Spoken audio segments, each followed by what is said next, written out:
Louvamos ao nosso Deus porque até aqui nos ajudou o Senhor. Estamos agradecidos a Deus porque está nos concedendo este dia e também estamos iniciando uma nova semana de estudo na Palavra de Deus. Nós agradecemos a todos vocês que estudam conosco a cada dia, a todos que compartilham esses estudos com outras pessoas, a vocês que são inscritos no canal Hora Tranquila no YouTube e também clicam no dedinho de joinha. E ainda a todos que nos escrevem dizendo de onde estão nos acompanhando. Queremos aqui mandar um alô especial para Ivani Elias, de Ponta Grossa, no Paraná, parabenizando o filho por mais um ano de vida e para que ele volte para os caminhos do Senhor. Rivelino Silva é de São Gonçalo do Amarante, no Ceará, pede orações por ele e família. Leônidas Bezerra de Palmas, em Tocantins. Jair é de Porto Alegre, no Rio Grande do Sul, pedindo orações pela família, especialmente pela filha Tawane, que está passando por um momento de enfermidade.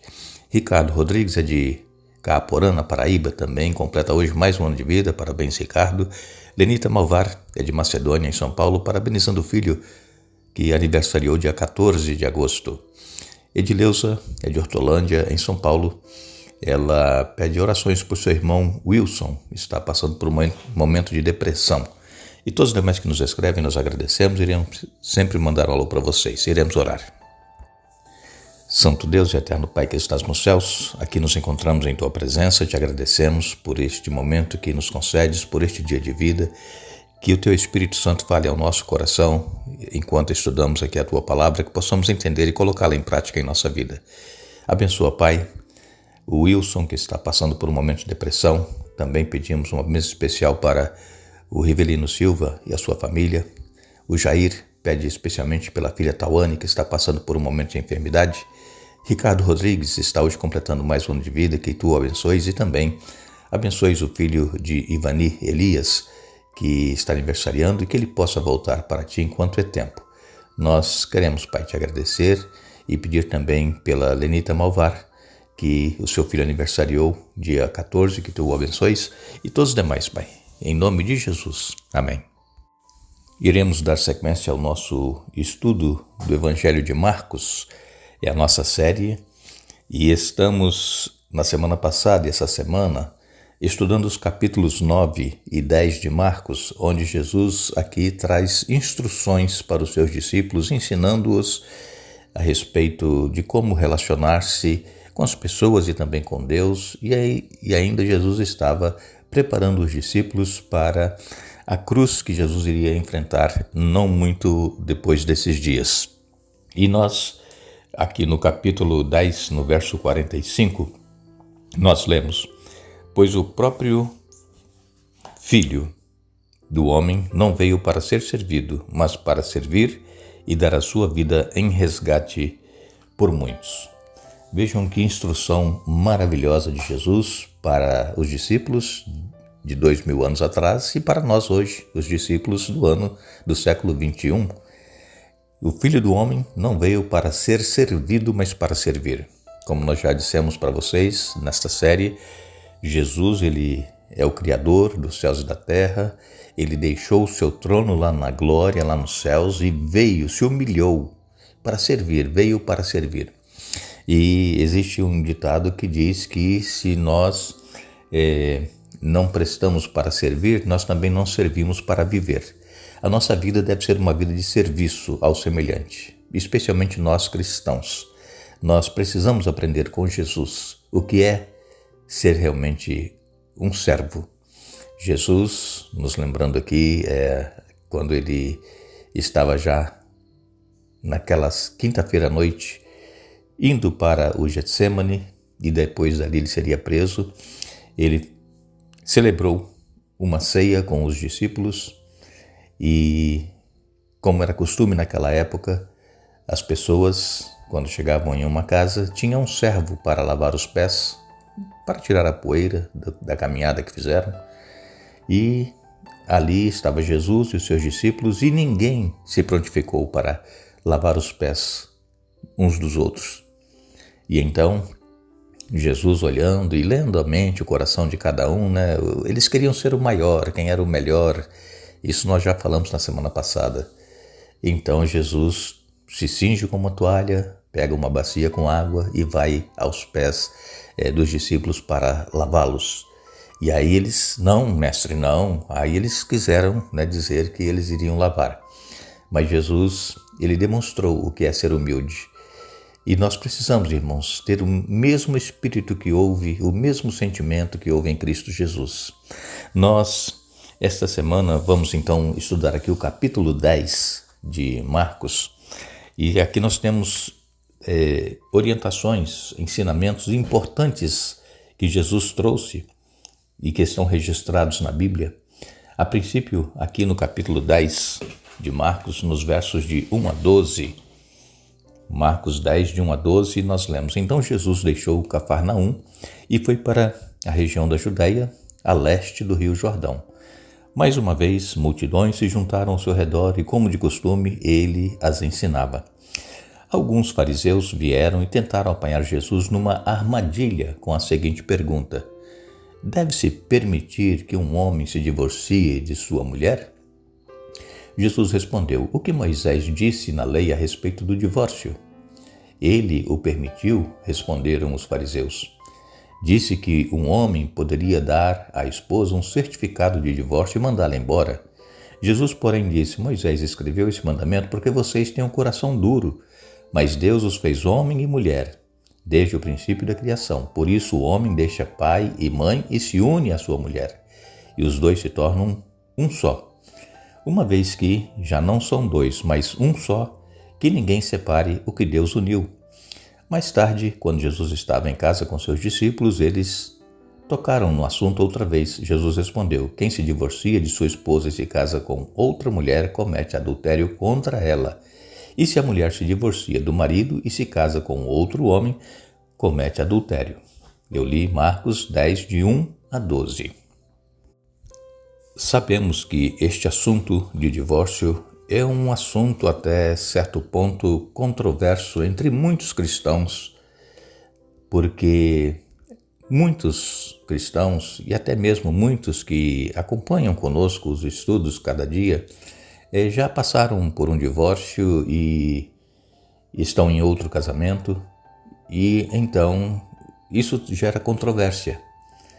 Mas quando os discípulos fizeram esta pergunta a Jesus, eles estavam tentando ali armar algo para que Jesus ele se contradissesse e ele então caísse na armadilha que eles estavam preparando e Jesus então fosse preso e condenado. A princípio, os fariseus fizeram essa pergunta a Jesus, por quê? Porque Herodes Antipas, ele governava ali essa região ao leste do Rio Jordão, e Herodes Antipas, ele havia se separado da esposa e havia se casado com a mulher do seu irmão.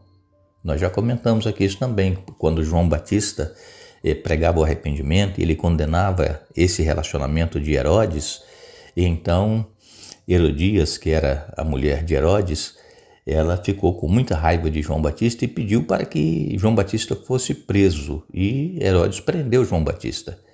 E como dissemos também já no estudo passado, Herodes gostava de João Batista. Não era a intenção dele de matá-lo, mas naquela festa de aniversário da filha de Herodias, quando o Herodes Antipas prometeu à filha de Herodias o que ela quisesse ele daria, aí a mãe falou: pede a cabeça de João Batista num prato. Aí ela se vingou de João Batista e o rei, como havia prometido, ele teve que cumprir o que ela pediu. E então, irmãos, Jesus, ele foi claro em dizer que já está registrado lá em Gênesis, no capítulo 1 e no verso 27, que Deus criou homem e mulher, macho e fêmea. Deus criou a raça humana. E aí lá no Gênesis capítulo 2, verso 24, Jesus disse que deixará o homem pai e mãe e se unirá à sua mulher e os dois se tornarão uma só carne. Então, a partir do momento em que nos unimos, o homem se une com a mulher, eles passam a ser uma só carne. O casamento bíblico é entre homem e mulher, não existe outra forma de casamento. É somente entre macho e fêmea. É o que Deus criou e é o que está escrito na palavra de Deus. E então, os fariseus, eles tentando Jesus então dá essa resposta para eles, né? Que o que Deus ajuntou, não separe o homem. Aí os fariseus, como se divorciavam por qualquer coisa, qualquer motivo, eles davam carta de divórcio. Quem sabe porque eles não estavam tendo ali um bom relacionamento, havia muitas discussões, eles pegavam e davam carta de divórcio. Outros achavam que a mulher não estava sendo uma mulher à altura do que ele queria, não fazia comida como ele gostaria que fosse feita. Também era motivo de dar divórcio. Qualquer coisa, qualquer probleminha, eles davam divórcio.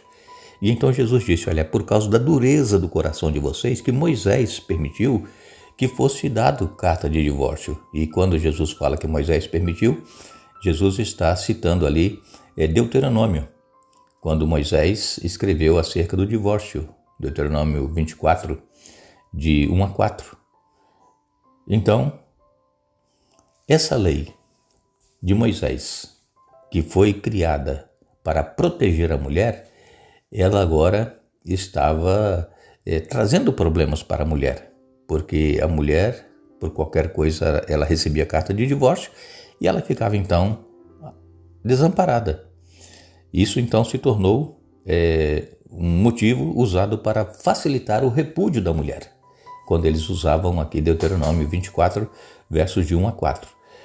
Agora, nós entendemos aqui que Jesus ele foi claro quando explicou para os discípulos, no final aqui do capítulo 10, nos versos 10 a 12, Jesus ele disse para os discípulos, quem se divorcia de sua esposa e se casa com outra mulher comete adultério contra ela. E se a mulher se divorcia do marido e se casa com outro homem, comete adultério. A única forma bíblica para o divórcio é se uma das duas partes traiu o outro, tendo relações sexuais com outra pessoa fora do casamento. Aí a pessoa pode dar carta de divórcio. Mas, mesmo assim, Jesus ainda aqui, através da sua palavra, ele insiste para que haja perdão. Porque existem pessoas que passaram por este momento de ser traído e que perdoaram e que continuam juntos. Agora, é bom nós lembrarmos que se um dos dois perdoou aquele que traiu, que a pessoa que traiu na primeira vez não faça mais isso, porque foi perdoado e que agora continue vivendo com a sua pessoa com a qual se casou, sem voltar a cometer este ato de traição. Então, o perdão ele é muito importante. Agora, existem pessoas, claro, que perdoam, mas se separam, não vivem mais juntos. Aí, aquela pessoa que foi traída, ela está livre para se casar com outra segundo a palavra de Deus. Fora isso, é a pessoa que se separa por qualquer motivo, por incompatibilidade de gênio, como se usa muito hoje em dia, acabaram se desentendendo e cada um pensa de uma forma e aí se divorciam. Nesse caso não podem se casar novamente, só em caso de adultério ou de traição. Nós sabemos que havia duas escolas de rabinos naquela época. Uma era a escola de Shammai. Essa escola ela era mais restritiva, ela era mais dura com relação ao divórcio. Agora, a escola de Hillel era uma escola mais branda. Ela dava mais liberdade para a pessoa se divorciar por qualquer motivo. Mas, se tivermos qualquer dúvida com relação a este assunto, é só irmos à palavra de Deus. E aqueles que já se divorciaram por qualquer outro motivo, que não seja traição e que estão em outro relacionamento, que procurem manter fidelidade um ao outro, que procurem buscar a Deus e se humilhar diante de Deus e pedir perdão e viver da melhor maneira possível este novo relacionamento que estão vivendo. Que Deus nos abençoe, Que Deus nos dê um bom dia. Nós vamos retornar amanhã para dar sequência ao estudo desta semana, mas não nos esqueçamos. Não é dos fortes a vitória, nem dos que correm melhor, mas dos fiéis e sinceros, como nos diz o Senhor. Que Deus nos abençoe.